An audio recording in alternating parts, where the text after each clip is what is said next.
Olá, sejam todos muito bem-vindos, muito bem-vindas ao canal Onde Vamos, que tem o apoio do estúdio On21 e da Multi, nossa agência, que criou a nossa marca, inclusive.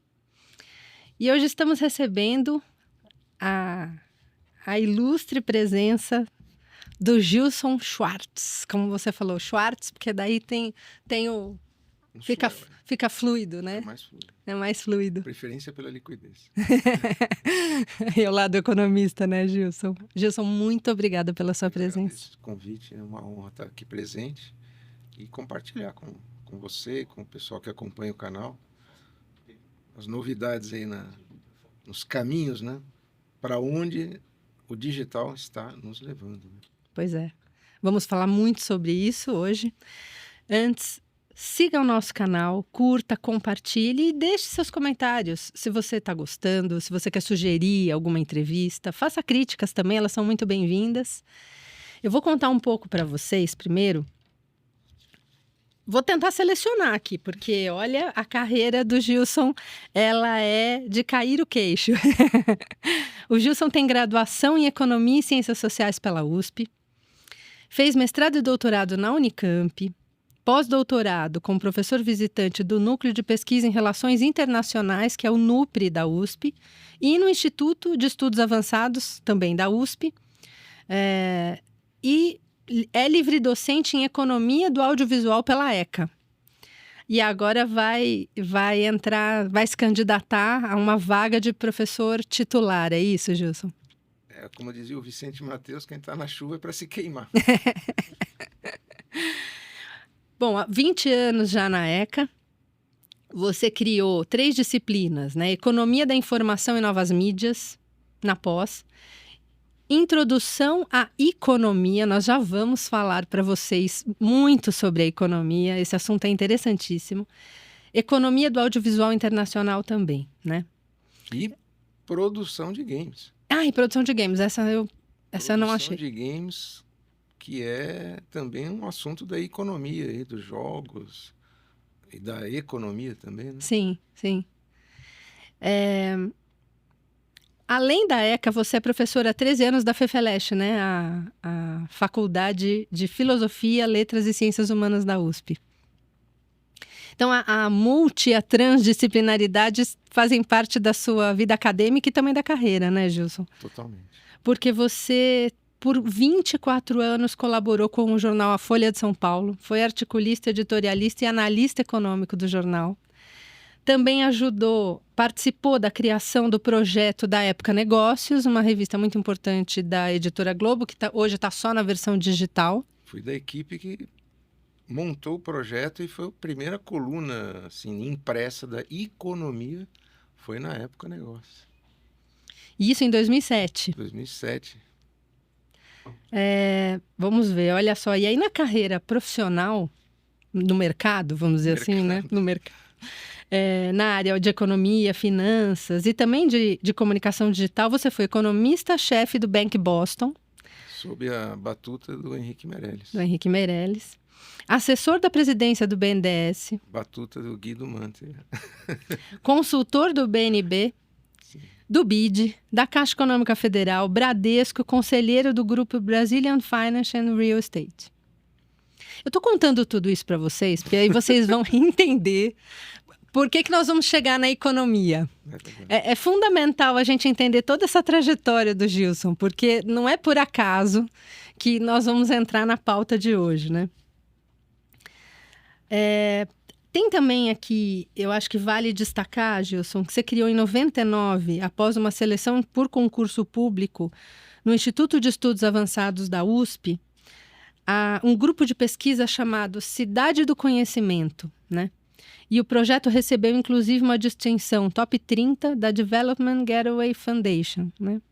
Em 2016, você coordenou a Secretaria Executiva da Global Meal Week da Unesco, pela ECA, né?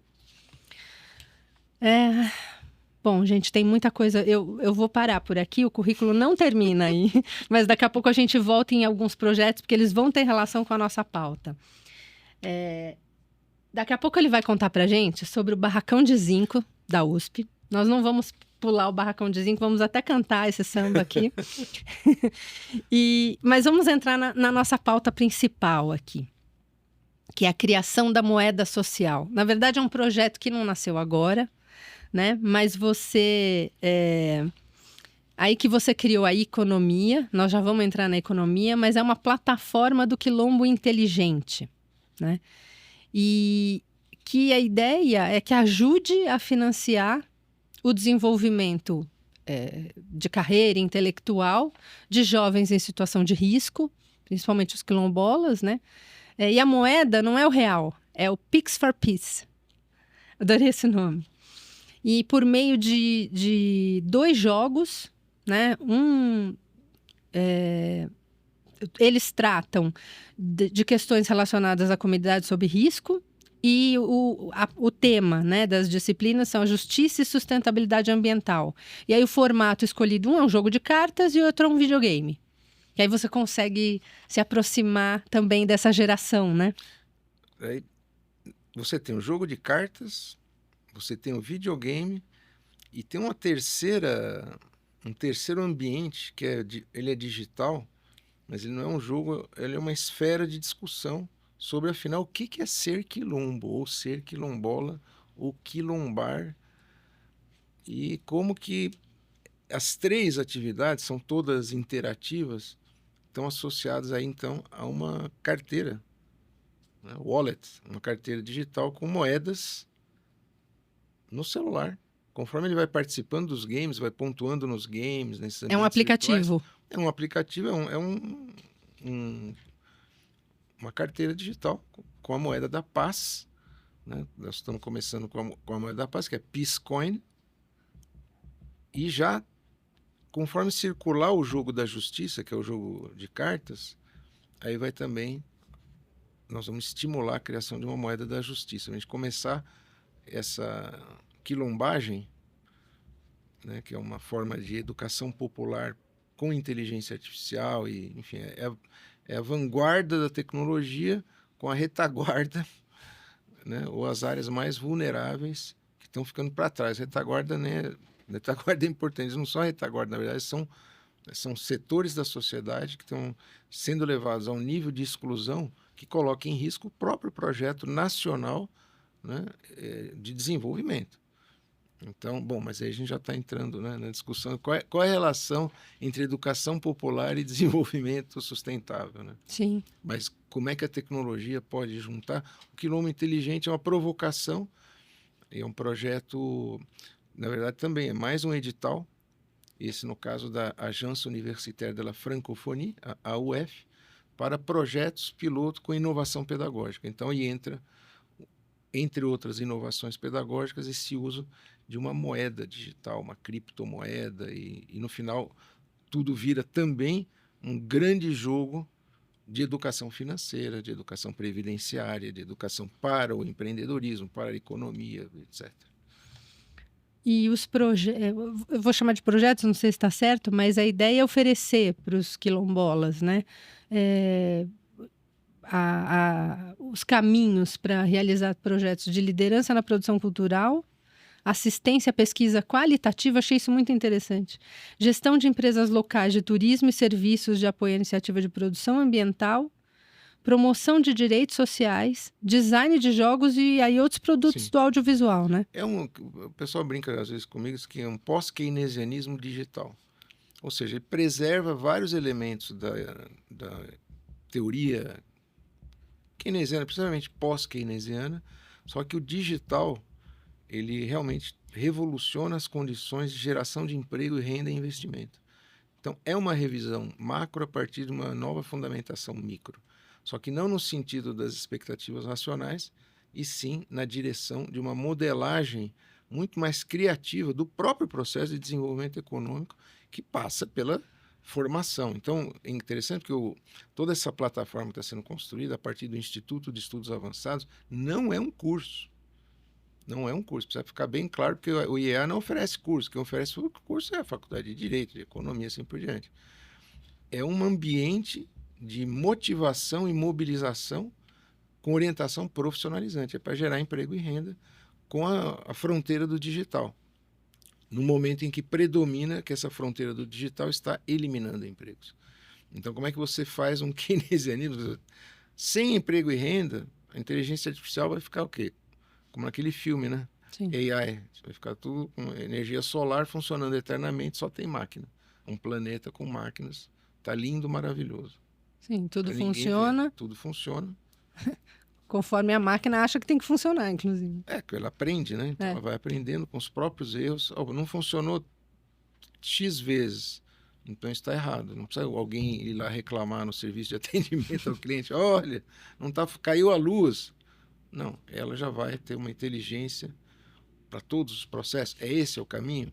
Nós estamos indo para esse rumo, uma desumanização, que a tecnologia é um instrumento que radicaliza a própria extração, não é nem mais de mais-valia, né? Mas pode até usar um conceito da psicanálise, é o mais gozar, o mais de gozar. Quer dizer, é uma extração da capacidade humana de desejar. Então, é uma exploração muito mais profunda que talvez poucos economistas chegaram no ponto realmente de entender a relação entre desejo e valor. Mas hoje isso está muito claro e a capacidade que essa máquina em rede tem de sugar essa energia afetiva. Então eu brinco, né, que o Keynes falava da demanda efetiva, mas hoje a gente tem que discutir a demanda afetiva. Por isso também que a sociedade está adoecendo psiquicamente no nível que está, né? É absolutamente os dois lados da mesma moeda, literalmente moeda, né? Quer dizer, Sim. É um sistema monetário que ele instrumentaliza o desejo, né? E essa instrumentalização do desejo não faz distinção entre o bom e o ruim. Isso já era apontado pelo Marcuse, Eclipse da Razão. Lá atrás, não tinha internet, só tinha acontecido as bombas atômicas da Segunda Guerra Mundial. E ele alerta. Essa razão, o livro está em português, inclusive, o Eclipse da Razão. Essa razão totalmente instrumental, ela considera descartável o debate sobre valores. E ela torna apenas supostamente objetivo a razão subjetiva de quem tem dinheiro. Qual dinheiro? Para onde leva esse dinheiro? O dinheiro tem que funcionar. Agora, o que você faz com ele está fora do alcance da razão subjetiva e instrumental, que é o fundamento do liberalismo. Sim. Isso o Horkheimer já dizia, né? Escola de Frankfurt, da teoria crítica, e também eles, né? Não é um marxismo qualquer, já é um marxismo conectando com a literatura, com a psicanálise, com a cultura. Então, já percebendo que economia não é simplesmente algo que diz respeito ao material, mas tem a ver com essa operacionalização muito pragmática do simbólico. Então, aí, quando eu comecei a juntar essas coisas, eu falei, peraí, então a economia não é só sobre matérias-primas ou sobre de produção, distribuição, circulação de bens, consumo, né? consumo, quer dizer, mesmo serviços, na visão tradicional, são ainda vistos como é quase um tipo diferente de bem. São bens e serviços. Então, a ênfase na dimensão informacional, intelectual, cognitiva, até epistemológica dos ciclos econômicos é coisa bem mais recente. Então, a economia ela é uma revisão desses modelos econômicos para dizer, olha, atenção, o tipo de acumulação de capital, o tipo de geração de emprego e renda, as modalidades de investimento estão se transformando, e não só por conta da tecnologia, mas a exacerbação de processos macro, até macro-civilizatórios. Mas estamos em crise. Então, como é que é possível lidar com tanta inteligência, com tanta tecnologia, e ao mesmo tempo assistir? Vamos pegar só os últimos 100 anos, né? Quer dizer, da segunda Revolução Industrial para cá, é um processo sem precedentes, inimaginável, de aceleração tecnológica e, igualmente, de aceleração da desigualdade, né? E de várias situações onde essa razão instrumental, a pretexto de resolver problemas, acaba criando outros problemas, e um deles é a destruição de valores, inclusive, né, para que permaneça como valor sempre predominante o quê? a minha utilidade, aquilo que é instrumento do meu bem-estar. Então, a razão subjetiva. Mas o que nós estamos procurando? É felicidade? É justiça? É paz? Está em equilíbrio? Os preços estão estáveis? O Estado está controlado? São outros parâmetros para definir, afinal, o que tem valor nesse mundo e na nossa vida. Você até... vamos falar um pouquinho mais da economia agora, né? Eu acho que vou até fazer um trocadilho aqui com o nome do podcast, né? Onde vamos, sem entender questões da linguagem e da ideologia por trás da economia, né? Você até, num texto seu, publicado pela Universidade Federal da Bahia, né? Chamado Economia, Introdução à Crítica Digital da Economia Industrial e Financeira, de 2019, você começa dizendo que para você foi como se fosse um momento eureka, né? Entre os nomes e as coisas flutuam paradigmas. Você estava justamente agora aqui falando dos paradigmas, né? O jogo de palavras que me conduzia da economia à economia poderia ser algo mais que um trocadilho. Uma nova crítica à economia política? Releitura da comunicologia? Atualização da semiótica, filtrada pelas questões da economia criativa, um pouco de cada uma dessas, né? E aí eu quero te fazer uma provocação, indo um pouco, vou falar da Maria Aparecida Bacega, que foi sua colega na ECA, que foi minha orientadora na ESPM, maravilhoso, né?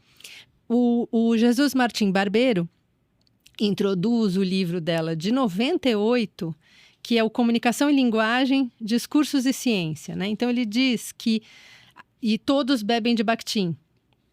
A concepção de signo permeia a discussão sobre a linguagem. É a que estabelece sua relação com a ideologia. Conforme conceitua Bakhtin, um produto ideológico faz parte de uma realidade. Calma, gente, a ideia não é ser tão teórico assim, mas é porque eu acho que é importante a gente mergulhar um pouquinho, porque há uma confusão muito grande, a palavra ideologia virou um nada, né? Virou um nada. Então é importante a gente ir um pouco a fundo nisso, porque tem tudo a ver com economia. Totalmente. Como todo corpo físico, instrumento de produção ou de consumo. E a relação, né, com as práticas de consumo e as questões da economia, mas ao contrário destes, ele também reflete e refrata. A Bacega adorava falar sobre isso, o que reflete, o que refrata. Uma outra realidade que lhe é exterior. Então, tudo que é ideológico possui significado e remete a algo situado fora de si mesmo. Em outros termos, tudo que é ideológico é um signo. Sem signos, não existe ideologia. Aqui já é Bakhtin na veia, né? E olhando um pouco o objetivo do produto que você está gerando hoje, né? Posso chamar de produto, acho. De uma moeda digital que tem um objetivo social, né? Para ajudar os quilombolas, as pessoas que estão em risco.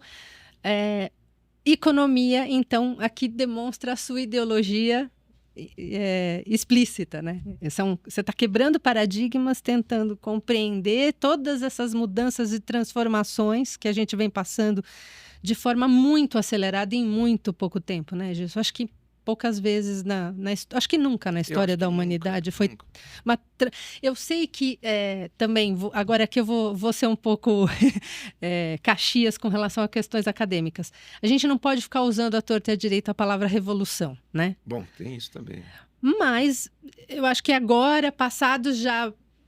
a gente até comentou um pouco antes de entrar aqui sobre a pesquisa que foi seu orientando, e eu não sabia, né? Do Caio Túlio Costa, que ele começa a enxergar ali, quando nasce o Google, que os meios jornalísticos, as mídias tradicionais, as antigas, como nós as conhecíamos, né?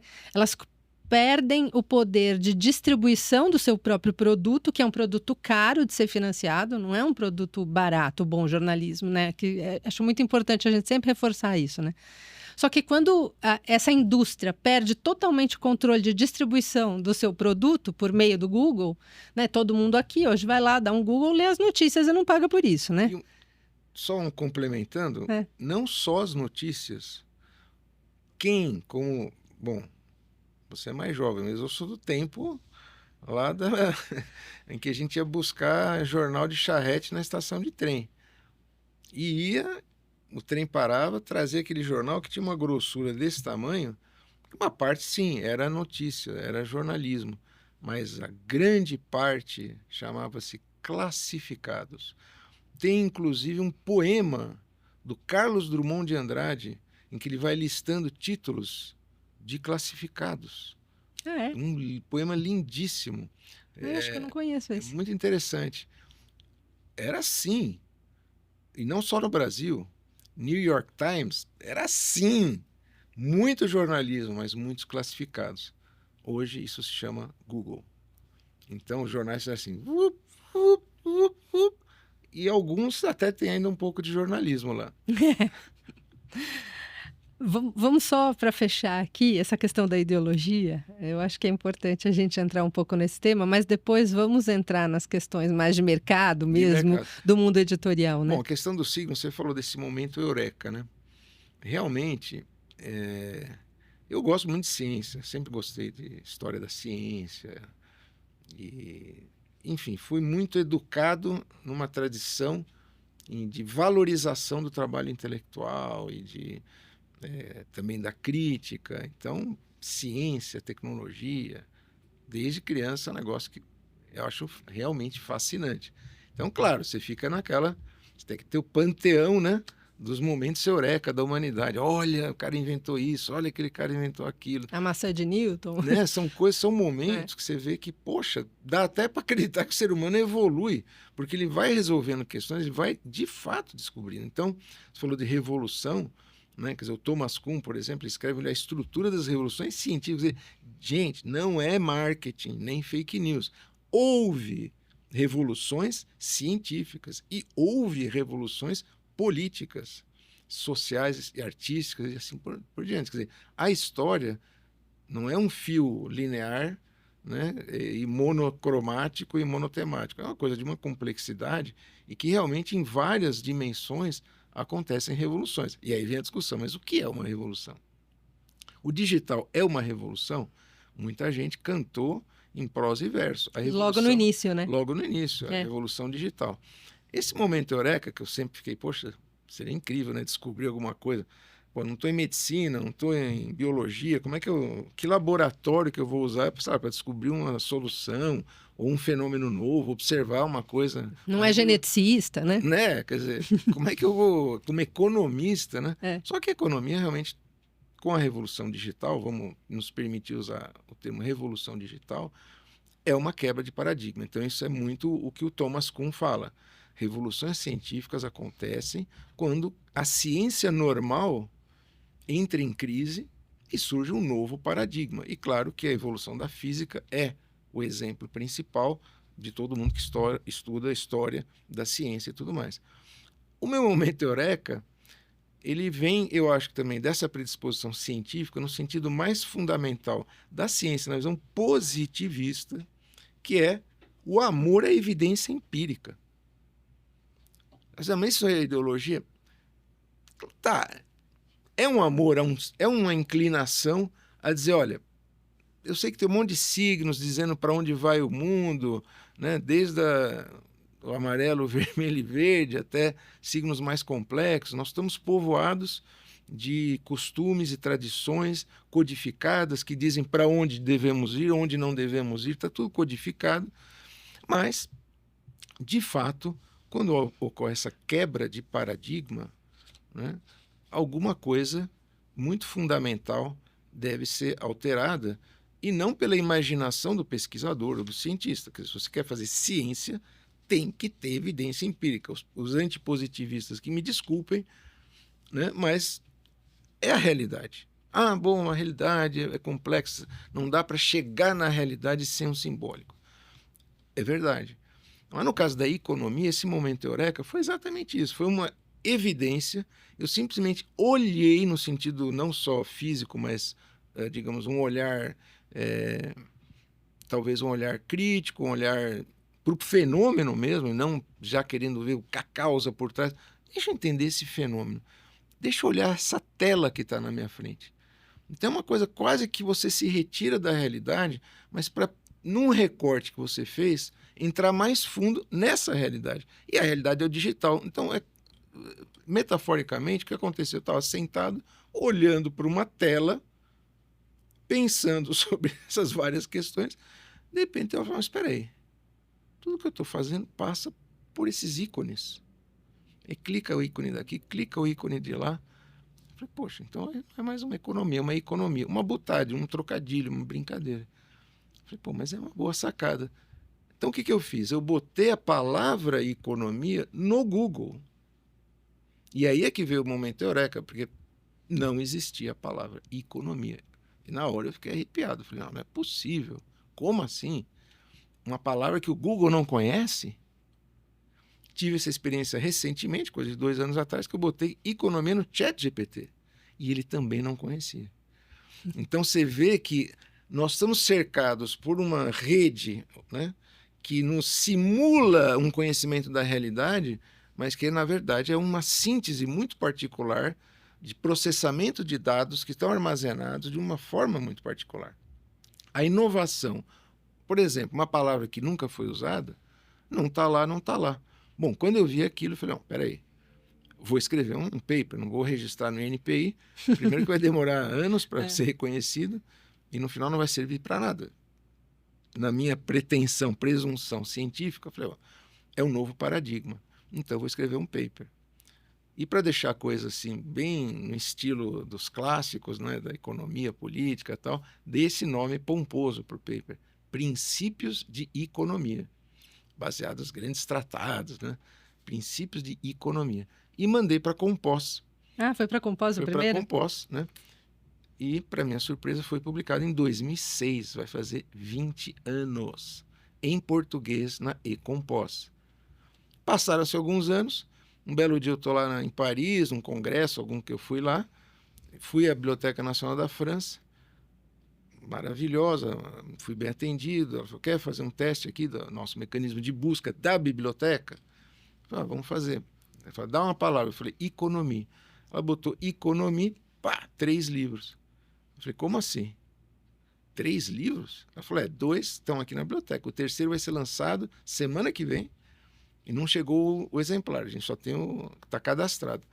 Aí baixei os livros, Michel Volle, um intelectual francês, incrível, escreveu os livros, falando que era uma mudança de paradigma, que estava chegando aí economia. Mas quando isso ele escreveu? Ele descobre a economia em 2016. Só 10 anos depois de você. Em português.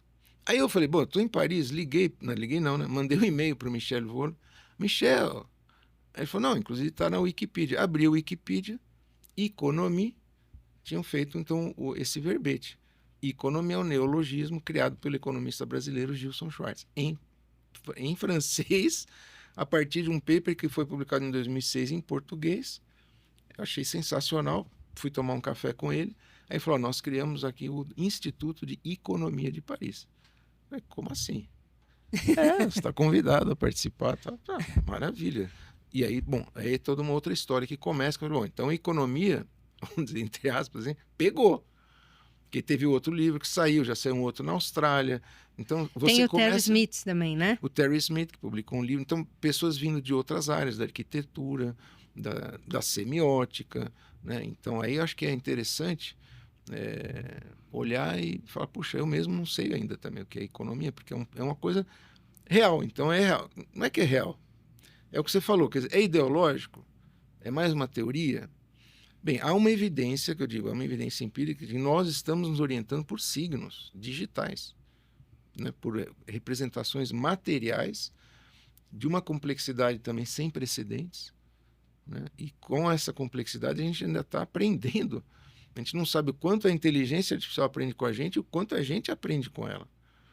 Então, nós estamos apenas no começo, então, dessa revolução.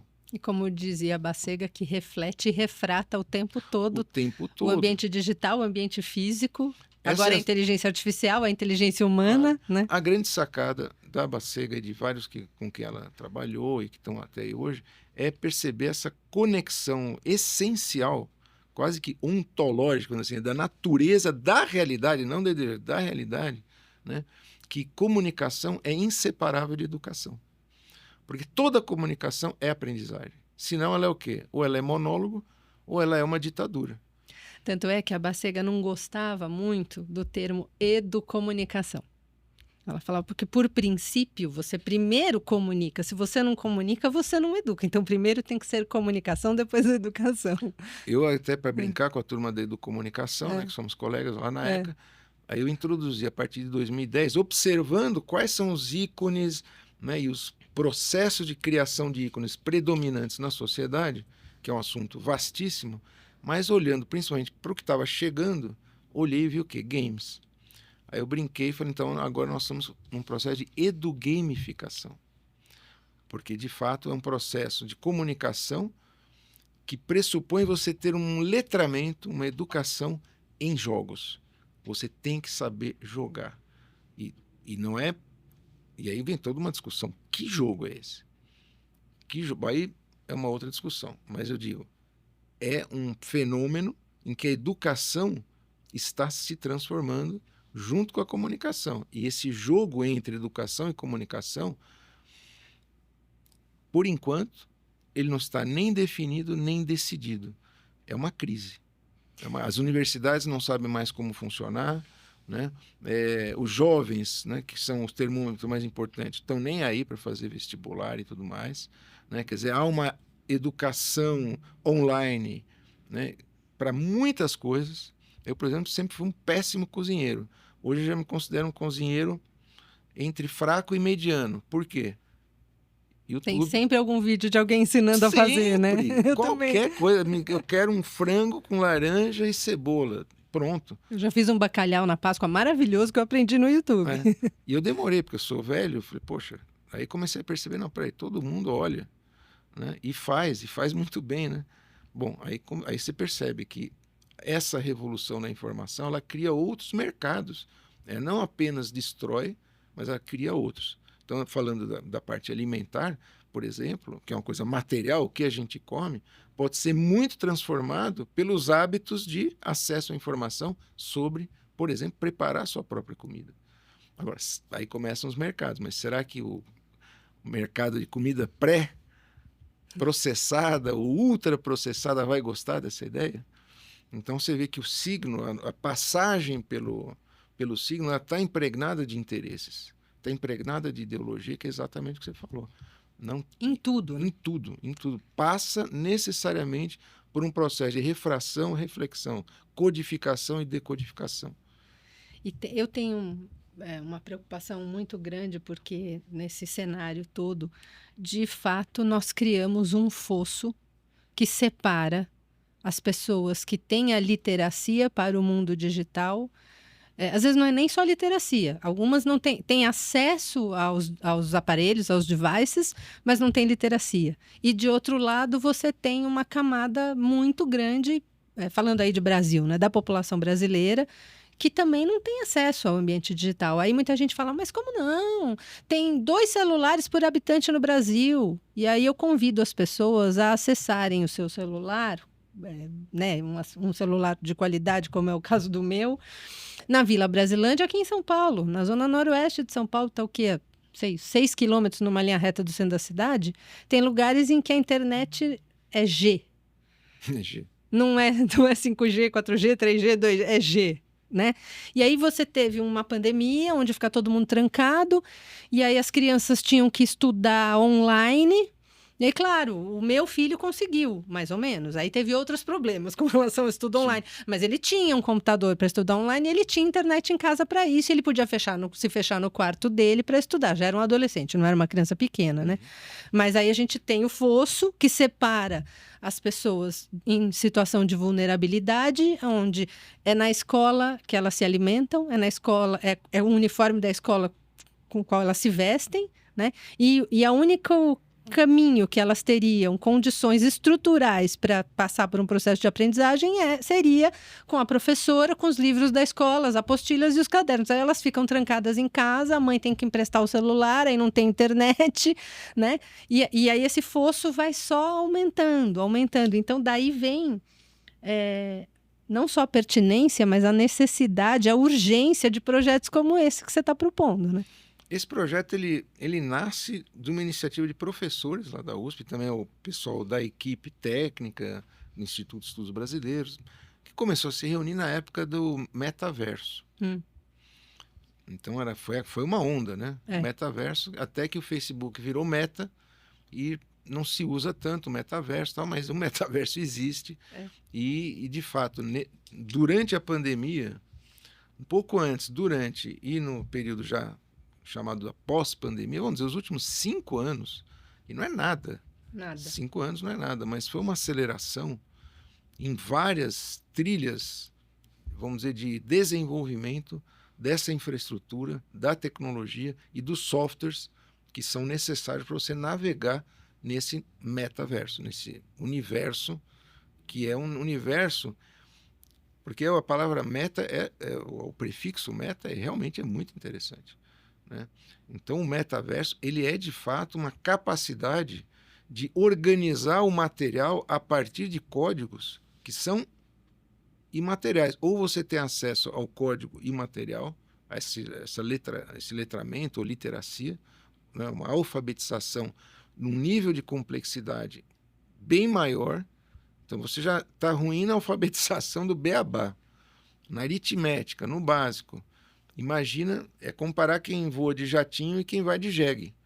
Quer dizer, é um negócio... O fosso, como você falou, ele aumenta de forma acelerada. Só que o que acontece? Há uma mudança de paradigma. De fato, para esse que está andando de jegue, enquanto o outro está indo de jatinho, esse que está andando de jegue, ele não tem acesso a esferas que poderiam, inclusive, estar lá, né, criando um tipo de vivência, um tipo de aprendizagem relevante para esse mundo que está chegando, com essas tecnologias de informação e comunicação cada vez mais avançadas e mais complexas. Cadê o ecossistema? Então, aqui vai minha crítica às políticas públicas na área de educação. Vou falar do Brasil, que é essa síndrome da bolsa isso, bolsa aquilo. Esse é um negócio que, inclusive, não é nenhuma crítica ao Lula, isso antecede o Lula. Então você tem uma oposição entre uma visão ultraliberal, que é da meritocracia, e uma visão ultra-assistencialista, que é mais ou menos social-democrata, que é o seguinte, então dá bolsa para a turma ver se tem alguma chance. E eu vejo as duas como equívocos radicais, que estão condenando gerações inteiras à exclusão, à violência e à inacessibilidade do que já existe de melhor em muitos campos. Porque aí falando das bolsas, elas dão como se fosse assim, uma lufada ali de sobrevivência com relação à questão da fome, claro, né? Que a gente tinha, era um problema real. Para mim continua aquela questão velha metáfora, dar peixe ou ensinar a pescar. Eu acho que isso aí continua válido. Claro, você não vai deixar a pessoa morrer de fome. Está aqui um peixe, pelo amor de Deus, come, se cuida. Você tem que prover, como diria o Suplicy, uma renda mínima, né? Uma renda básica de cidadania. Né? Ainda estamos longe disso.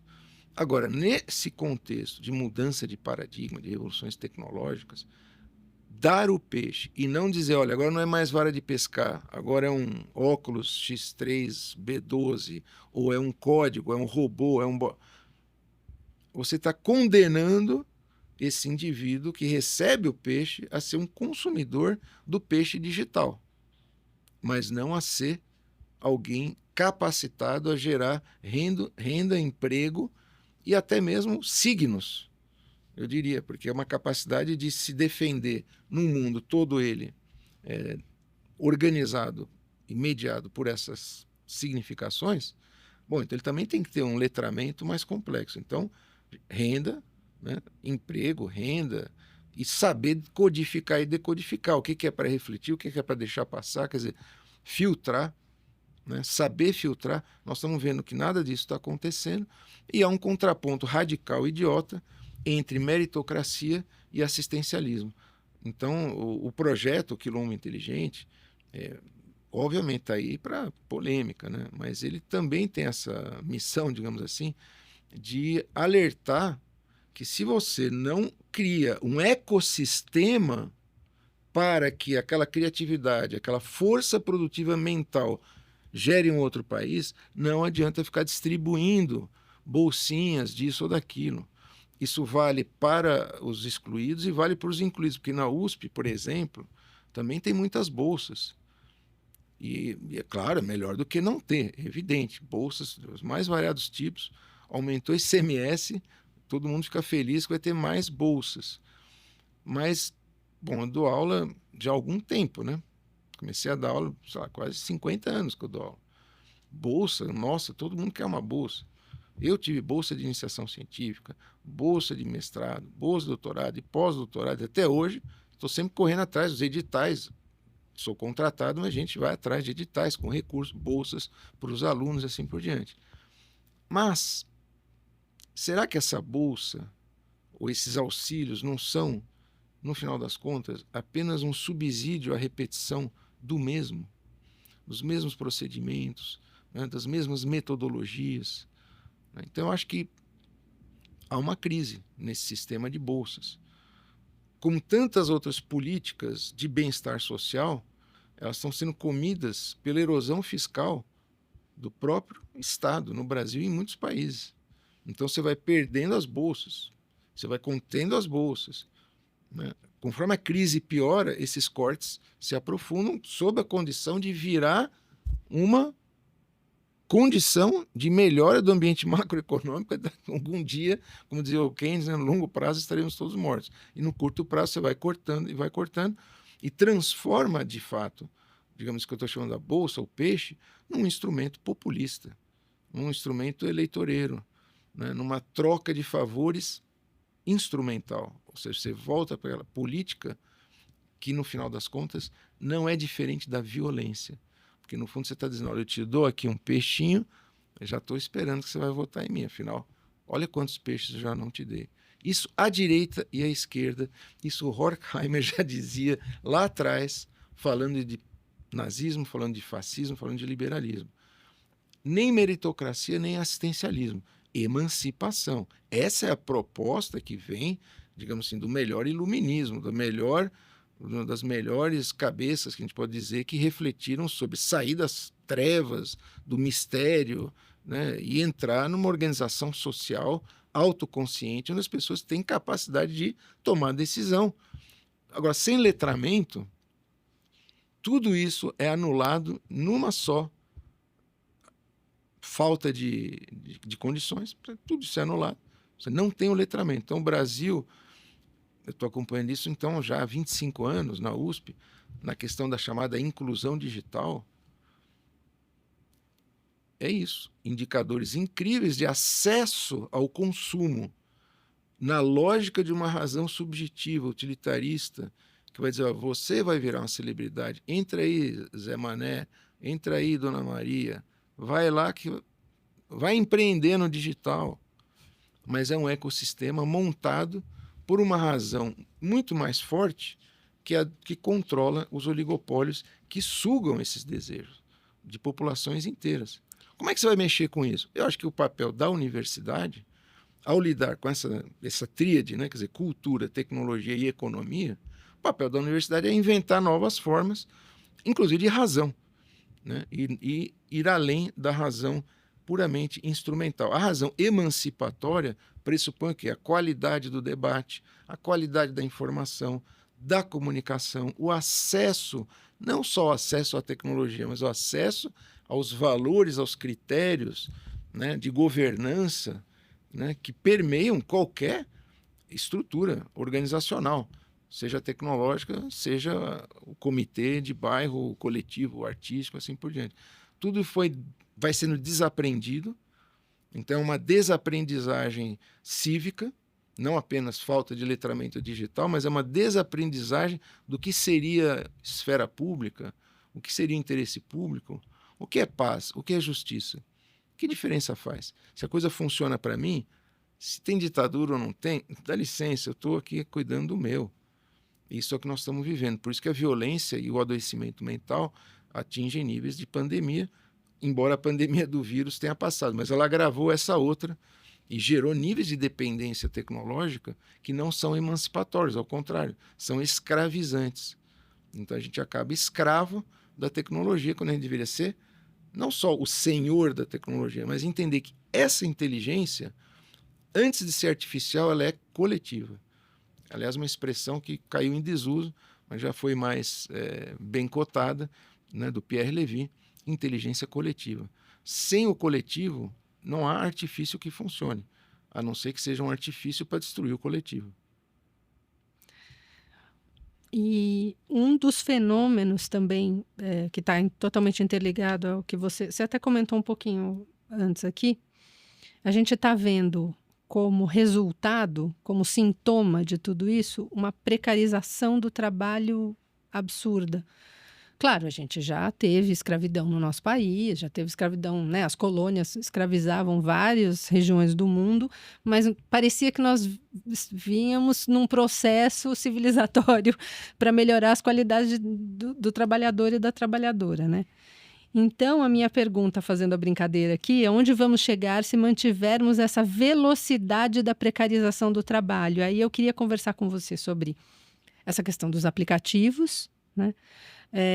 Essa terceirização que foi permitida pela reforma trabalhista, né? Terceirização da atividade fim, e aí você tem a quarteirização, a quinteirização e o agravamento das condições de trabalho análogo ao escravo justamente lá na ponta da cadeia, né? Eu acho que está tudo interligado. Não estou dizendo aqui que Uber, iFood e Rappi tenham trabalhadores em condições análogas às de escravo, mas aí sim é o trabalho precarizado, né? Só que aí vem como se fosse uma onda, né? Uma avalanche, uma queda de dominós, que lá na ponta, no final, você tem sim o trabalho análogo ao escravo, e a gente vê a Repórter Brasil o tempo todo denunciando isso no Brasil.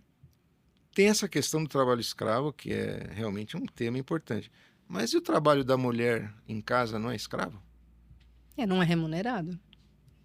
Se não é remunerado, não é nem reconhecido, quanto mais ser remunerado. Assim, vai, cozinha, limpa, lava e... Então, assim, há muitas formas de escravidão, acho que essa é uma questão importante, né? Onde a escravidão é uma questão filosófica. Eu posso ser escravo de ideias. Inclusive, o próprio Keynes dizia que, em geral, né, os grandes homens de Estado são escravos de defuntos economistas aí, né? O que nós admitimos como valores imutáveis ou situações das quais a gente não abre mão? Esse apego, que é um ultraconservadorismo. Eu não abro mão de certas comodidades, eu não abro mão de certos privilégios. Isso também não é uma forma de escravidão, mesmo que sejam privilégios que te fazem continuar na posição do senhor, porque isso aqui, né, é interessante lembrar que o próprio Marx, óbvio, né, o grande economista político e filósofo que colocou o valor do trabalho como a essência de toda essa grande macro estrutura capitalista, né, o próprio Marx foi beber no Hegel, né, todo um ambiente filosófico em que o Marx surge, né, só para ficar num capítulo importante dessa história, na Fenomenologia do Espírito, que é um livro maravilhoso do Hegel, tem esse capítulo importante, que é a dialética do senhor e do escravo. Obviamente não vamos transformar aqui no seminário do capítulo Hegel e a influência dele no Marx. Mas é interessante citar isso e lembrar isso, porque, primeiro, isso foi escrito não relacionado a qualquer tipo de tecnologia. Ou seja, não é algo instrumental. A natureza, vamos dizer, escravagista de uma relação não é dada pelo tipo de força produtiva. É uma relação social e é um processo. Por isso que ficou muito famoso como dialética do senhor e do escravo. E isso as pessoas não estão entendendo, né? Tanto a direita quanto a esquerda. Elas acham que a relação de subordinação, de dominação, de violência, de exclusão é uma simetria absoluta, onde alguém domina e o dominado está liquidado de antemão. Não é verdade. Não é assim a realidade, nunca foi. Então, é uma dialética, é um processo. Nesse processo, cada mudança tecnológica traz uma oportunidade de acontecer o que o Hegel já descrevia, que é o escravo falar, não vou fazer isso. E aí a única saída dessa situação de confronto, no Hegel, então a superação dessa negação da violência, da opressão, ou é a pura violência, e aí literalmente salve-se quem puder, quem Deus ajudar, ou o outro é o quê? Que é a solução dialética desse confronto, é chamado reconhecimento. Quer dizer, o Senhor fala, não, agora que você está se negando a fazer isso, eu estou percebendo o quanto, na realidade, eu dependo de você. Porque se você não fizer, eu não vou ter quem faça. Então, peraí, eu reconheço um valor em você. Então, é uma superação da violência, da desigualdade, pelo trabalho. Sim, é trabalho, mas não é um trabalho simplesmente material. É o trabalho como uma forma de reconhecimento do outro. Isso vale marido e esposa, isso vale na fábrica, isso vale numa ONG, vai em todos os lugares. E isso que é difícil no ser humano alcançar, porque nessa velocidade em que circula a informação, a pessoa já nem se reconhece, quanto mais reconhecer o outro. Né? Há uma corrida icônica, né? Uma corrida de quem aparece mais, quem ganha mais visibilidade. Há uma influência muito forte nas estratégias de, especialmente crianças e jovens, nas estratégias de socialização, onde criar uma imagem de si mesmo e ser reconhecido é fundamental, e não estão surgindo os espaços de reconhecimento na escala que a própria rede permite. O que está surgindo? Espaços onde o reconhecimento, ou seja, o desejo de reconhecimento, ele é transformado em desejo manipulado para fins de audiência, enfim, de administração instrumental dessa esfera que surgiu, onde você vai buscar reconhecimento, onde o jovem vai buscar reconhecimento. Então, na economia, digamos, nessa discussão do valor, o que é o valor? O valor é o reconhecimento. Ou seja, esse copo aqui com água, ele tem um valor para mim. Eu lembro que já na graduação na economia, a teoria do valor-utilidade, né? Quer dizer, como vai mudando a utilidade. Quando você está com sede, aquilo vale muito. E depois você bebeu, não vale nada. Então, há um processo que é ligado ao desejo e à intelecção, à inteligência, né? Que é de justamente entender que valor é um processo de reconhecimento. Reconhecimento do seu valor, reconhecimento do valor do outro, reconhecimento do valor da floresta, reconhecimento do valor da saúde e assim por diante. Como se monopolizou essa dialética do senhor escravo, na atual configuração do digital, os espaços de reconhecimento eles estão caindo de forma acelerada na razão direta da expansão dos fake reconhecimentos, que não são esfera pública, são justamente a manipulação de signos que seriam espelhos, mas na verdade é tudo já manipulado e operado como um espetáculo, onde você se reconhece no corpo daquele ator, ou no corpo daquela mulher, ou naquele padrão de beleza, ou naquele padrão de nutrição, ou naquele padrão de consumo e assim por diante. Então, eu acho que você pergunta, como é que fica com a uberização, a desqualificação do trabalho, a própria eliminação de empregos?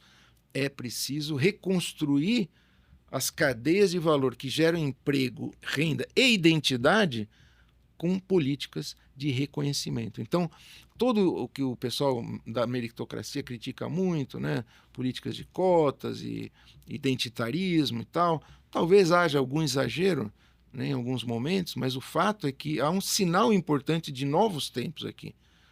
Por mais que os liberais reclamem e quem está por cima reclame, o fato é que a dimensão da identidade faz parte de um tripé junto com emprego e renda.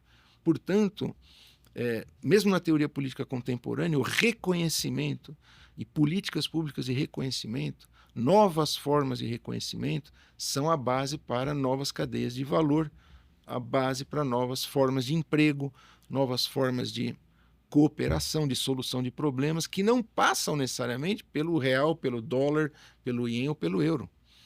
Então, um universo gigantesco de relações de reconhecimento que podem, na minha opinião, embora seja um fenômeno essencialmente micro, tão individual quanto o Homo economicus liberal, mas ele tem um efeito, por estar em rede, a exponenciação do reconhecimento em rede abre oportunidades de emprego, renda e identidade sem precedentes.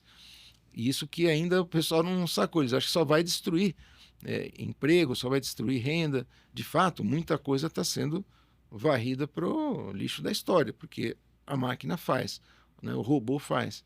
Mas o ser humano, se for definido na questão do trabalho senhor-escravo, se ele seguir a dialética do senhor-escravo para o capítulo seguinte, onde vai aparecer o reconhecimento, é daí que sai o Marx, é daí que sai a teoria, inclusive, digamos, social contemporânea, que diz, olha, uma sociedade que não reconhece, não abre espaços de reconhecimento, eu diria, não gera emprego, não gera bem-estar, não gera sequer um coletivo.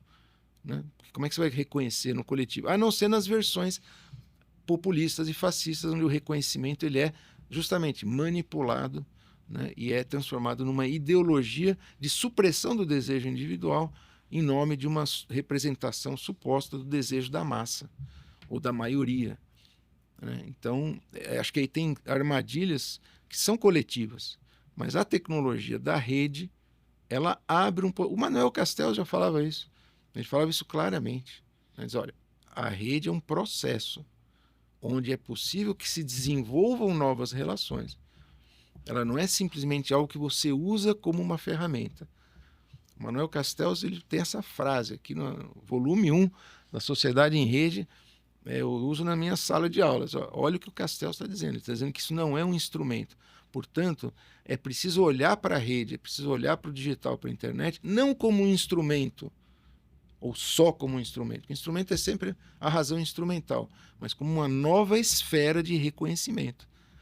E a esfera de reconhecimento é que vai permitir, inclusive, que o marido que está trabalhando menos dentro de casa reconheça e abra uma negociação onde a troca que vai existir não será necessariamente uma troca mercantil ou que passa por um cálculo custo-benefício ou da utilidade marginal de varrer a casa ou lavar a louça.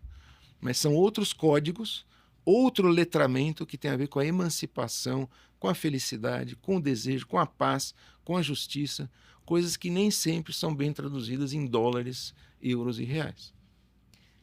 Agora, esse trabalhador, a impressão que passa é que ele ainda não entendeu o poder que ele tem. Isso, no passar das décadas e do século, não mudou tanto, né? É uma Se todos de sempre. verdade parassem para valer e parassem até a queda de braço ser a favor deles, muito provavelmente eles conseguiriam condições de trabalho, no mínimo, dignas, né? Em alguns momentos você vê, por exemplo, a greve dos roteiristas de Hollywood paralisou o audiovisual americano. Por outro lado, acelerou também a automação de muitos processos. Tanto é que um dos temas sindicais críticos era o uso de inteligência artificial para fazer roteiros. Hoje essa discussão desapareceu e você viu a garotada fazendo roteiro no ChatGPT para prestar serviço de publicidade online. Teve essa discussão da semana, né? Nós estamos gravando no dia 8 de abril, pessoal, que foi a febre da inteligência artificial usando o traço daquele estúdio japonês, Ghibli, e aí o valor de todo aquele trabalho do artista sendo destruído em fração de segundos. Claro, um reconhecimento, etc, mas... Quem que ele vai processar pelos direitos de uso de uma imagem que ele criou? Então é uma grande pirataria e com uma grande questão. Qual o valor desse tipo de procedimento que é reconhecido socialmente? Então, de fato, é uma luta por reconhecimento, tanto de quem está sendo sugado no seu desejo, nas suas competências, na sua capacidade de trabalho, né, quanto do próprio consumidor. Porque, no final das contas, e isso realmente é o resultado também da ciência, o consumo de massa, com mecanismos de distribuição de massa, né, realmente globalizados, ele tem muitas vantagens. Mas as cadeias de suprimentos subjacentes nessa grande estrutura da globalização, são cadeias de suprimentos, de fato, cheias de lógicas que não são necessariamente as lógicas boas para o bem-estar coletivo. Então, são mudanças, porque, vamos dizer, se a gente voltar lá para o Adam Smith, né, para o pensamento econômico mais liberal, conservador e, no final, que acredita que o mercado vai dar conta de tudo, né, de fato, quer dizer, o mecanismo de preço, ele levaria, né, pela simples oscilação livre dessas forças de mercado, oferta e procura, a um equilíbrio, uma situação de resolução, né, tanto do excesso de consumo quanto da falta de oferta. Você chegaria ali num equilíbrio, né? E aí, claro, todo pensamento conservador fala, o trabalhador que interrompe esse processo, ele está deixando, né, de ganhar. Que se você fizer greve, é contra o interesse do trabalhador. Por quê? Porque ele está interrompendo um negócio que, se ele deixar funcionar, vai ser bom para todo mundo da melhor maneira possível. Tá, é uma visão, estou simplificando, mas é uma caricatura que corresponde basicamente ao senso comum da economia liberal conservadora. O digital transforma um pressuposto central dessa visão do mecanismo econômico e da mão invisível, que é exatamente o fato de que o mercado é global, mas as infraestruturas não são. Então, as cadeias de suprimento, elas operam em lógicas monopolistas, concentradoras de propriedade, de controle sobre os meios de produção da própria comunicação. Puxa, isso é muito teórico. Não, não é. É só olhar o Elon Musk e o domínio que ele tem sobre a infraestrutura de comunicações, de telecomunicações via satélite. Então, quer dizer, a oferta e a procura não estão no mercado ideal de um vilarejo onde consumidores e produtores se encontram na feira, tem ali uma negociação, conforme a hora da feira o preço varia, e aquilo está circunscrito por uma mecânica local e praticamente material mesmo, embora seja uma troca, haja comunicação, a troca, não, mas esse peixe dá um desconto, né, ele está sem cabeça, enfim. Mas na prática é uma visão idílica de forças operando.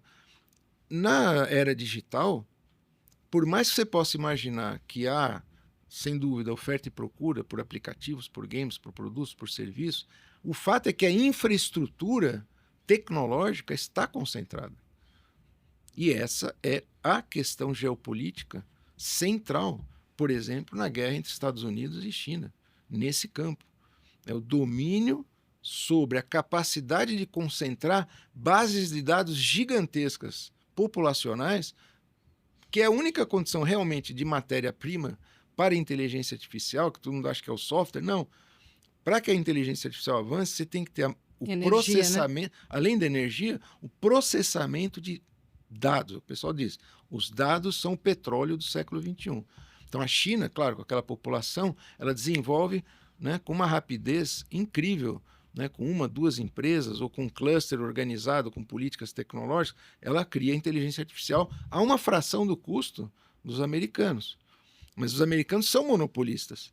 Então eles também têm uma base de dados gigantesca e você vê como todos os oligopolistas, né, das TICs, da tecnologia de informação, se juntaram em torno do Trump. Então é uma Acho que agora eles não estão mais tão felizes, né? Pelo menos eles perderam alguns bilhões na última semana, né? A guerra está em curso. A guerra está em curso. Foi uma aposta deles, né?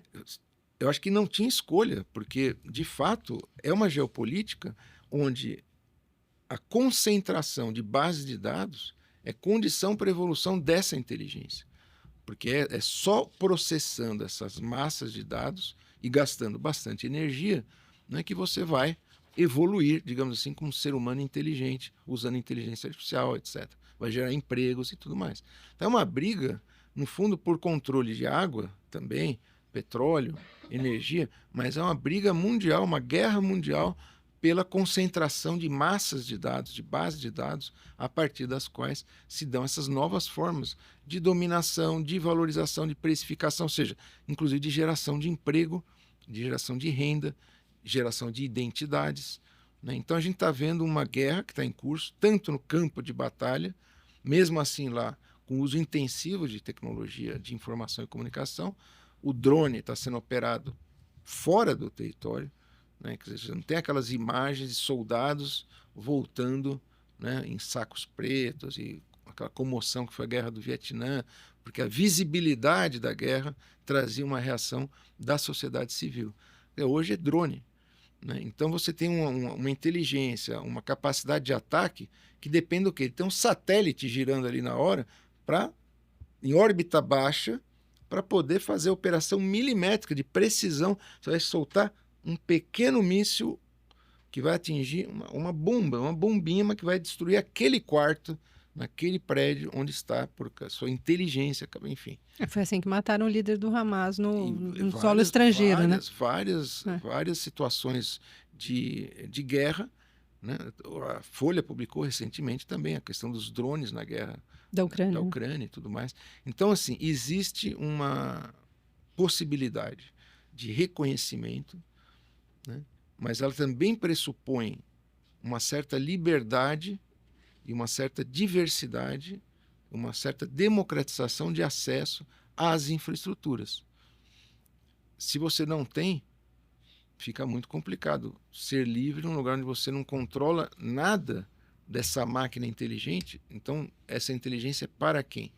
Ela está funcionando como instrumento. O Manuel Castells dá uma visão mais otimista. Olha, isso é um instrumento, mas não existe, na verdade, instrumento. Todo instrumento depende, e principalmente esse, mais do que todos na história, dizer a primeira vez na história da humanidade, Castells fala com todas as letras, é a primeira vez na história da humanidade que a mente humana é uma força produtiva.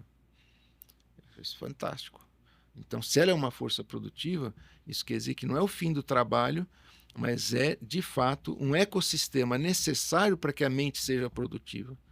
Ela não é produtiva por uma questão biológica, mas é uma tecnologia que transforma a mente numa força produtiva. Então, se a garotada que está na favela, que está no quilombo, que está em condições mais vulneráveis, acessar, entre aspas, um instrumento, ele pode acessar e ficar dando like no X e tal. Ou ele pode acessar um ecossistema que abre uma conexão para universos de outros possíveis mundos, outras possíveis fantasias, desejos, né, invenções, utopias, né? Abre e aí é a história da humanidade que vai continuar, com pessoas livres para pensar, para buscar uma emancipação e se desescravizar, digamos, sair da escravidão criada por um instrumento que o ser humano criou, digamos, para controlar melhor as condições. Aí isso começou a controlar. É a história do Frankenstein. Você cria o monstro volta contra o ser humano. Mas aqui o Castells é muito claro. E eu acho um ponto, porque às vezes é tão complexa a realidade. Vamos lembrar um ponto fundamental. Manuel Castells, já também é uma boa definição de economia. O que é economia? É a economia política dessa época, que nós estamos vendo apenas o começo, em que a mente humana é uma força produtiva.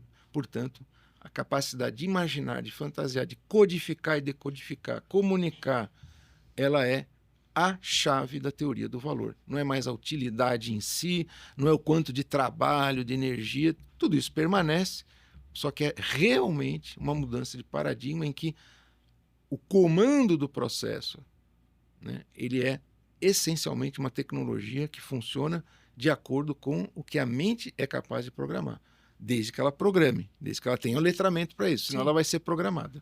Para escalar isso, você precisa de política pública, né? Investimento, né? Educação, todos os casos, né? Fala-se muito da Ásia, né? Como um exemplo de superação do atraso, ação do Estado, Coreia do Sul, Coreia né? e tudo mais. É verdade, a Índia e tudo mais, mas realmente quem visitou, já morei no Japão, já visitei a Índia, quer dizer, realmente são esforços de investimento em educação do Estado, notáveis, né? Do governo, dos governos, planos de letramento em massa, né?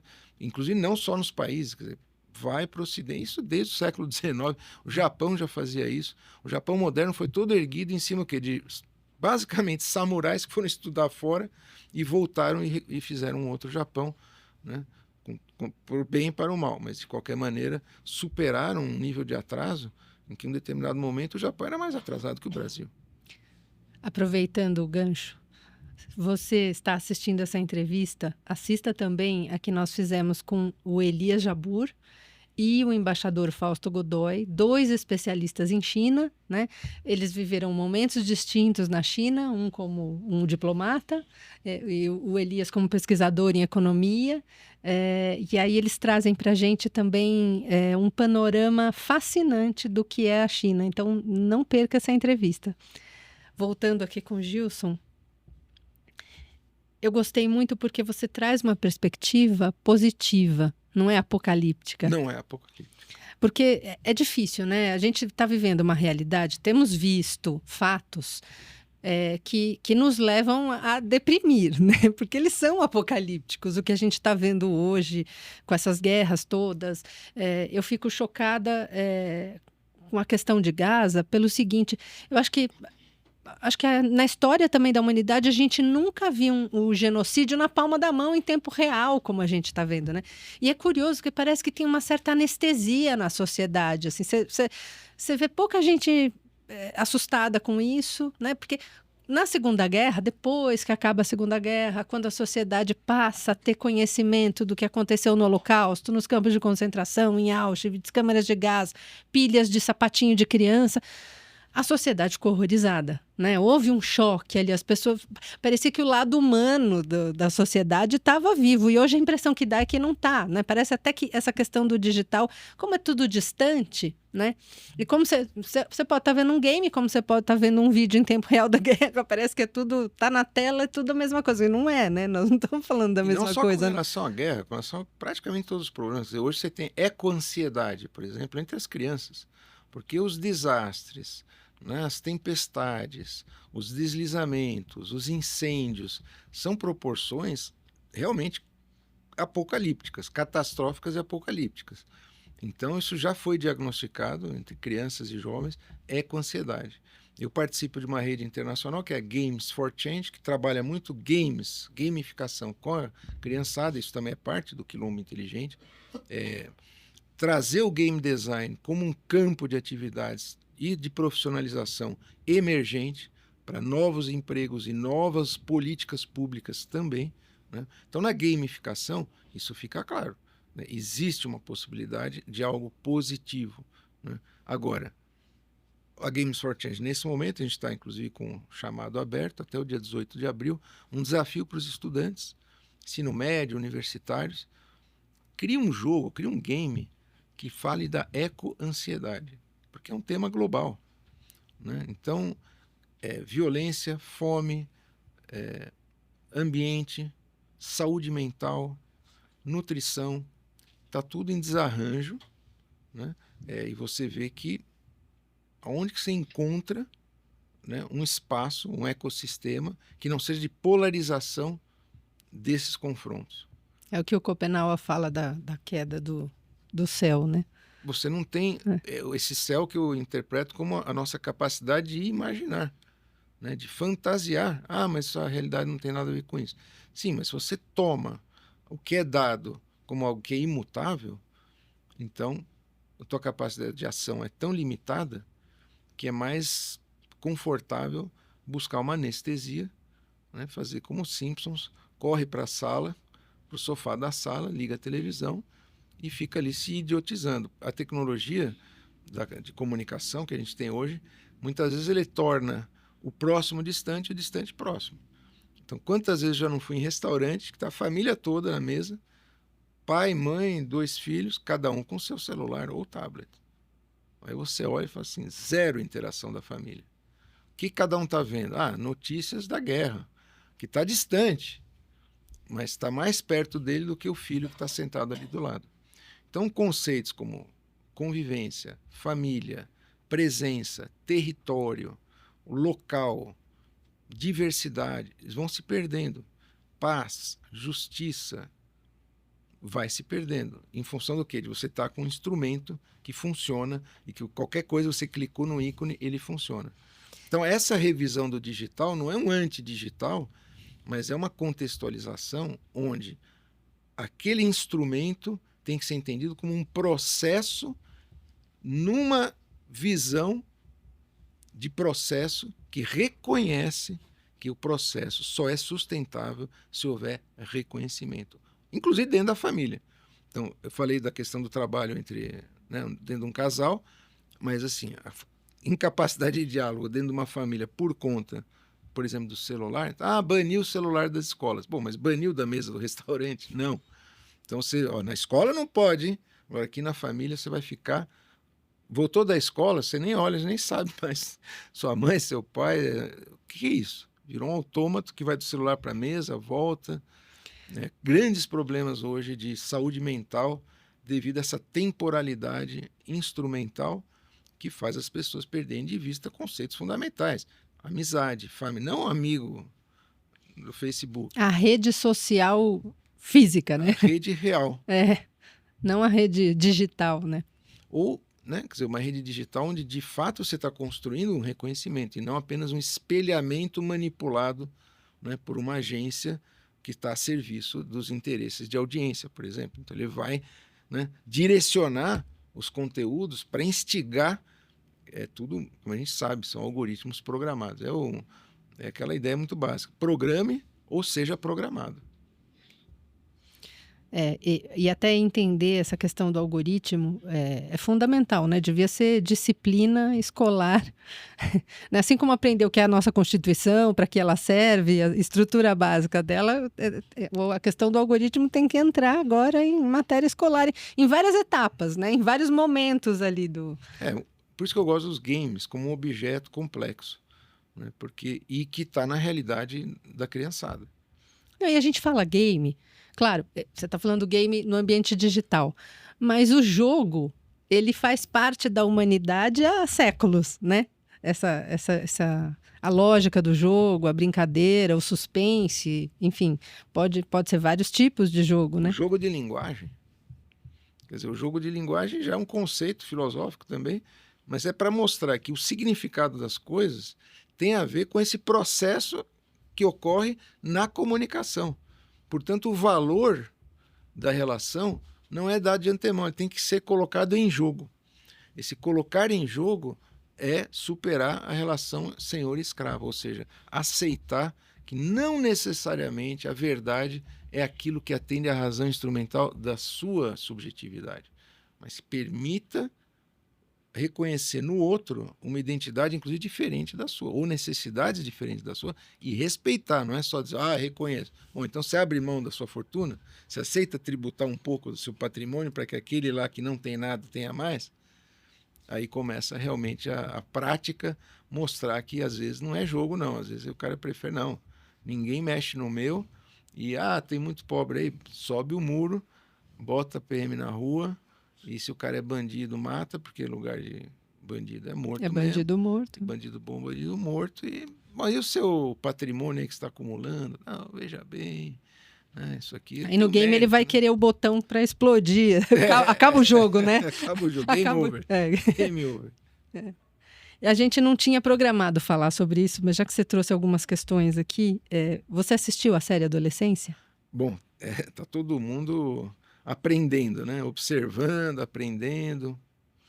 Ela remete a uma série de discussões ali, não? E são muito importantes. E o que é mais curioso, que eu acho que cabe aqui para o nosso debate, tem um debate interessante sobre a questão do machismo ali também, mas acho que não vem ao caso agora, senão a gente vai precisar de mais 2 horas para falar sobre isso.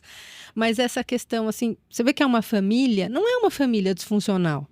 Né? É uma família funcional, não estou nem dizendo assim que é uma família hétero, não é nesse sentido. Eu digo assim, tem ali os adultos responsáveis que dentro de uma vida típica, vamos dizer assim, né? A gente tem que tomar cuidado com as palavras aqui também, né? Não vou dizer que é saudável, não é saudável, né? Normal, não é, não, exatamente, ninguém é normal, né? Já dizia. Mas assim, tem uma estrutura ali que dá condições para a criança que está entrando na adolescência, já é um adolescente, né? Tem 13 anos, mas acabou de sair da infância. Aí tem uma irmã mais velha, que aí sim já é jovem. Você tem os pais, né? Pai que tem trabalho, enfim, que trabalha ali, aparentemente, pelo que a gente entende, 13, 14 horas por dia. Então, por mais que ele queira estar presente, ele está ausente. E aí a forma como ele encontra de criar uma relação com o filho, fazer o filho jogar futebol, só que o menino não gosta de jogar futebol, gostava de desenhar, né? E aí vai criando um distanciamento, e aí isso que você comentou, aí ele fica trancado no quarto, ele tem lá todos os equipamentos dele, então tem o celular, tem o computador e tal, e aí cai numa teia dessa geração de jovens que perdeu a habilidade de relacionamento social, né? Claro, a gente sabe que bullying sempre existiu, né? Com Que certeza. a gente sabe que aí eu não sou psicóloga, nada disso, mas nessa área a gente sabe que a criança ela tem uma tendência a ser cruel, né? Aí tem que entrar o adulto para adestrar, que eu brinco que a criança é um mundo animal, né? Você tem que, mesmo que você adestra um cachorro, você tem que adestrar a criança pequena, que é meio por aí, né? Ela tem a tendência a ser agressiva, você puxa, ela bate, né? E assim vai. Mas aqui, voltando à série, é uma questão muito complexa dessa geração, desse momento, que também foi potencializada por essa velocidade da chegada do digital. E aí você tem um choque de gerações também, assim, né? Uma geração que nasceu no mundo analógico e essa geração que nasce no mundo digital, ela enxerga o mundo por uma outra lente, né? A gente tem essa lente também, mas é que a gente aprendeu sem a lente. Sim. É muito complexa essa relação, né? E o como lidar com essa... Porque a hora que... Eu não vou dar spoiler, mas enfim, a hora que acaba a série, eu acho que todo mundo que é pai, mãe, de jovem, fica ali, toma uma porrada e fala, meu Deus, será que eu também não estou fazendo errado? Será que eu não estou, né? Não corro o risco do meu filho também ir por esse caminho, né? Eu acho que é uma porrada muito bem dada dessa série, né? Sim, eu acho que tem uma questão... De modo geral, a Netflix, os roteiros, né? Eu diria que quase a totalidade dos roteiros trazem a questão da família. É sempre uma questão que envolve família. E esse é um dos elementos, vamos dizer assim, né? De configuração dos nossos valores que está em crise, né? O digital, esse isolamento, né? Ou essa virtualização, essa projeção no digital, como eu disse, você vai num restaurante, todos os membros da família estão conectados fora daquela presença. Então, realmente, acho que não é só a passagem de um mundo, sobretudo analógico, para um que é digital, mas é uma passagem de uma situação que é muito, muito frequente, né? Se tornou cada vez mais frequente no pós-guerra, que é essa, digamos, relativização, né? Ou perda de centralidade da família, né? Como, digamos, essa célula da sociedade, ali que você vai se constituir, né? Como um indivíduo, enfim. Essa crise da família, que eu digo, a tecnologia acentua, você pode pensar como um fenômeno cultural, ela vem da própria industrialização. Quer dizer, o capitalismo ele foi construído, isso é histórico, não é uma teoria, uma ideologia, em cima de trabalho infantil e muito trabalho infantil, né? Que as indústrias em Manchester, né, na origem, né, ainda da primeira revolução industrial, né, quando você ainda está fazendo a industrialização com fábricas de tecidos, com algodão que vem da América, o algodão cultivado e colhido por escravos, né? Isso chega na Inglaterra e vai para Manchester, onde então isso transforma em tecidos e é exportado e faz essa força industrial da Inglaterra. Quem é que morria debaixo das máquinas de tecer eram crianças que eram empregadas, né? Porque como são pequenos, A mão é pequenininha, né? é pequena e eles são pequenos, então aquilo eram, né, máquinas de tecer. A gente vai em Manchester, no Museu da Indústria, você vê a fábrica inteirinha funcionando como era na época. E eles mostram, né, que aquilo, conforme vai tecendo, vai soltando muito felpo de restos de algodão, e você tem que tirar aquilo rapidamente. Não para a máquina, não né? para a máquina, entope, não sei o quê. Então, quem é que era jogado lá embaixo? Era o tempo daquilo ir, a criança passava lá, tirava e voltava. Muitos Nem sempre foram dava esmagados, né? Que tragédia, meu Deus. Então, quer dizer, o trabalho escravo, mesmo na industrialização, ele existiu, e depois, digamos que se tornou algo mais convencional, digamos, a relação salarial, o fato é que você deu exemplo, quer dizer, o tempo de trabalho, ele vai se estender, né, cada vez mais, hoje em dia tem uma discussão sobre a duração da semana. Sim. Né? Hoje O em dia, 6 por 1, 6 né? por 1, quer dizer, tem toda uma discussão. Qual é, de fato, o lugar do trabalho na constituição da sociabilidade? Em que medida esse trabalho é ou não um elemento de coesão da família?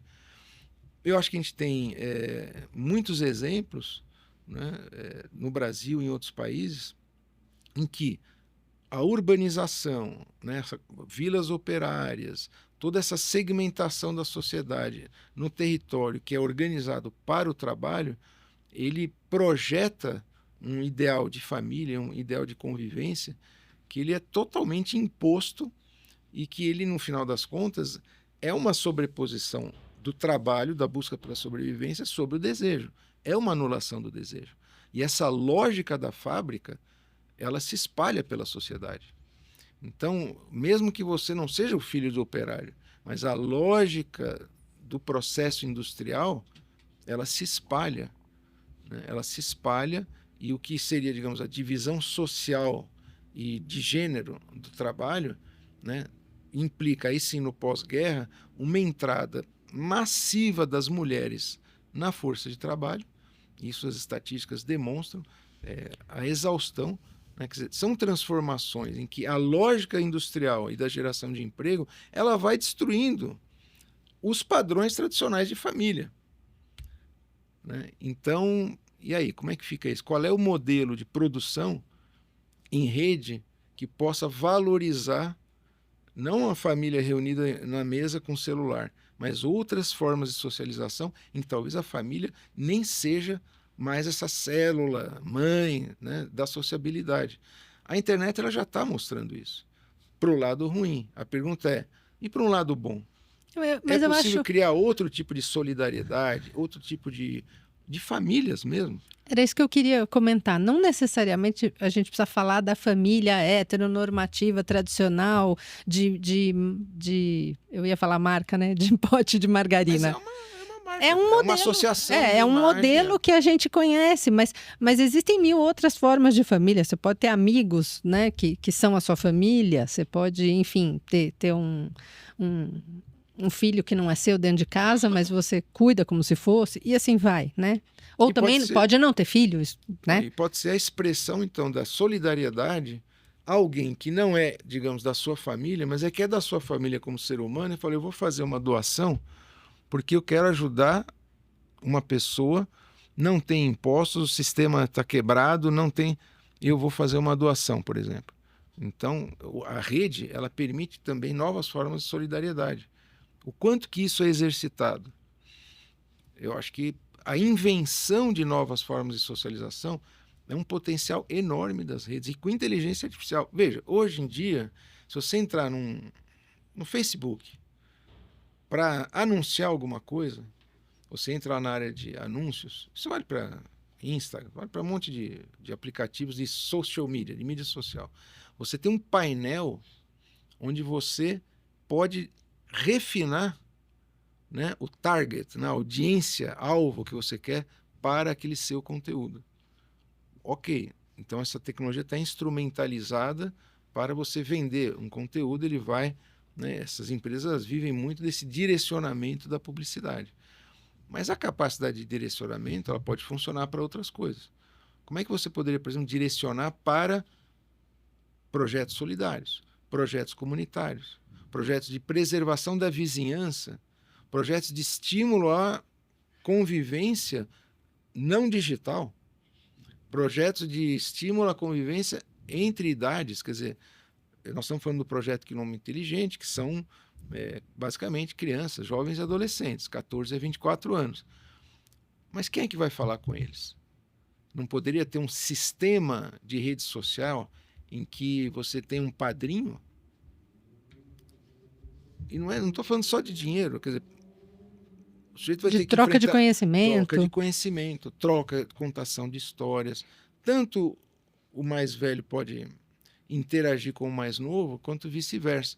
Mas o algoritmo não está programado para esse tipo de socialização. É isso que nós estamos querendo chamar a atenção com esse programa, com esse projeto. Olha, tem que reprogramar. Não é a tecnologia em si que decide o que é bom e o que é mal. Ela é apenas um instrumento. Qual é o processo que esse instrumento está, de alguma forma, acelerando? Vamos pensar no processo. Esse processo gera emprego, esse processo gera renda, ele gera reconhecimento, ele gera familiaridade, ele gera conforto, ele gera condições saudáveis de satisfação dos desejos, do ponto de vista de saúde física, de saúde mental, de saúde coletiva, de saúde pública. Então, é um mundo novo. Quer dizer, não adianta alguém genial chegar lá num ministério e baixar uma política para que melhore as condições de vida. Se não houver um movimento em rede, onde outras formas de programação dos algoritmos contemplem valores que não sejam puramente instrumentais do ponto de vista dessa razão individualista e egoísta, né? Se não tiver isso, inclusive políticas públicas para estimular esse tipo de conexão. Sim. Agora, você simplesmente dá um dinheiro, dá uma bolsa para a pessoa, para ela gastar isso no sistema que está aí, você só está retroalimentando a mesma porcaria. Ah, mas eu dei uma bolsa para o sujeito que não desistiu de estudar. Tá, e ele foi estudar o quê? Como? Com quem? Em que ambiente? Em que condições de família, de amizade, de lugares para frequentar? Nada disso interessa, porque visão instrumental. Joga o dinheiro na mão da pessoa e ela fará sempre o melhor uso possível. Mas num ecossistema desequilibrado, em crise, onde os valores se pulverizaram, isso não é garantia de nada, a não ser talvez alguns indicadores. Bom, o cara realmente ele foi até o final. Sim. Mas aí ele ficou empregado, desempregado, o que ele fez com aquele dinheiro, com aquela bolsa?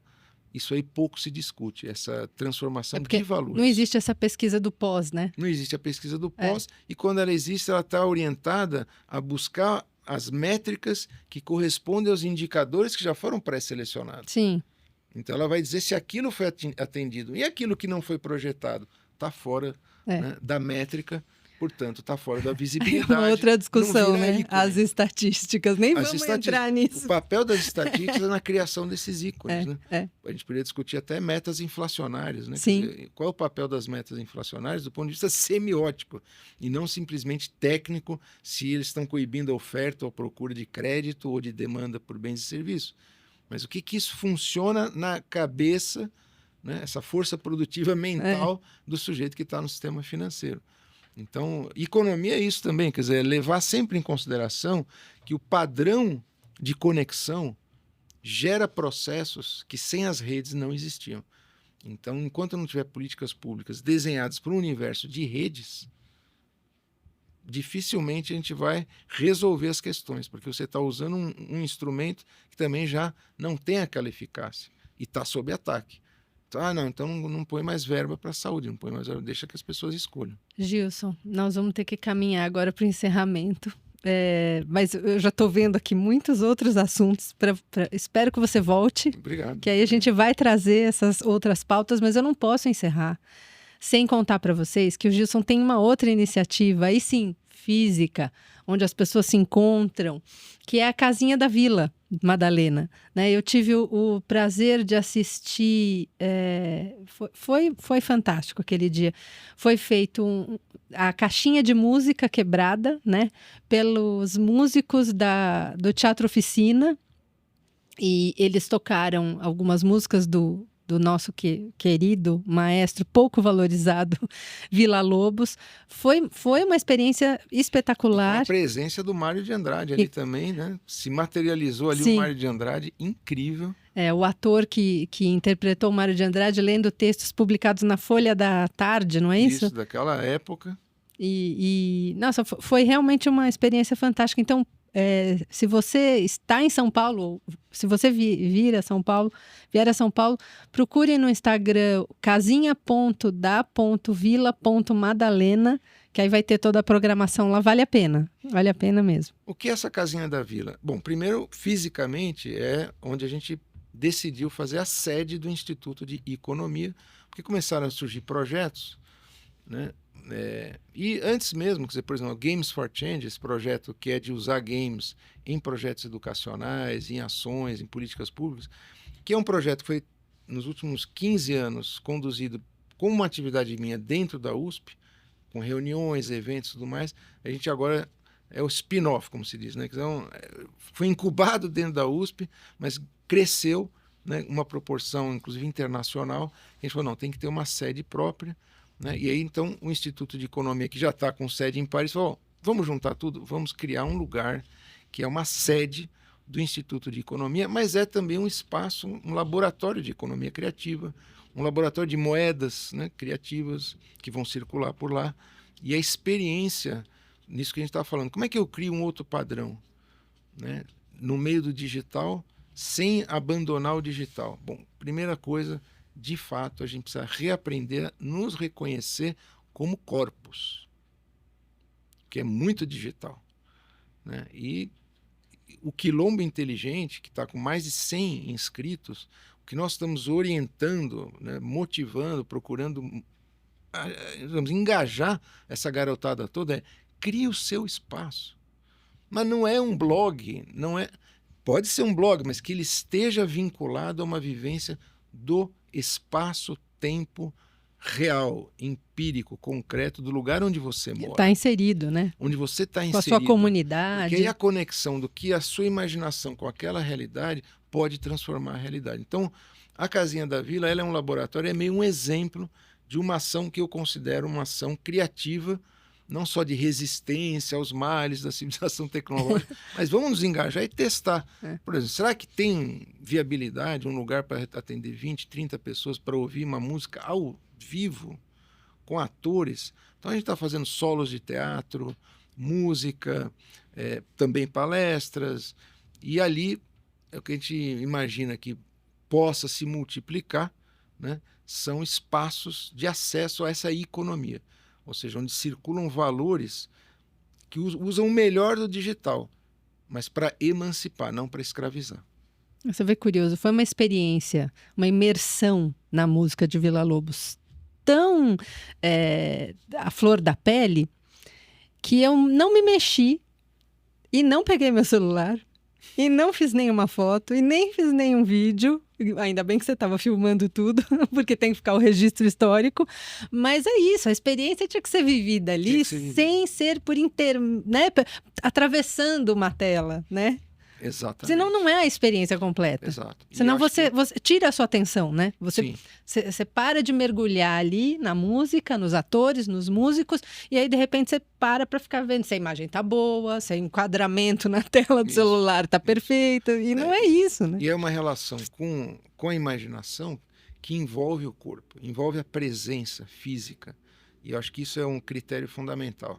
A tecnologia nunca deixou de avançar e não vai deixar de avançar. Mas quem está usando são seres vivos. Se a gente perder essa conexão, como eu dizia, com o empírico, aquilo que está te acontecendo no presente, são formas de percepção e de consciência que obrigam a uma imediatez.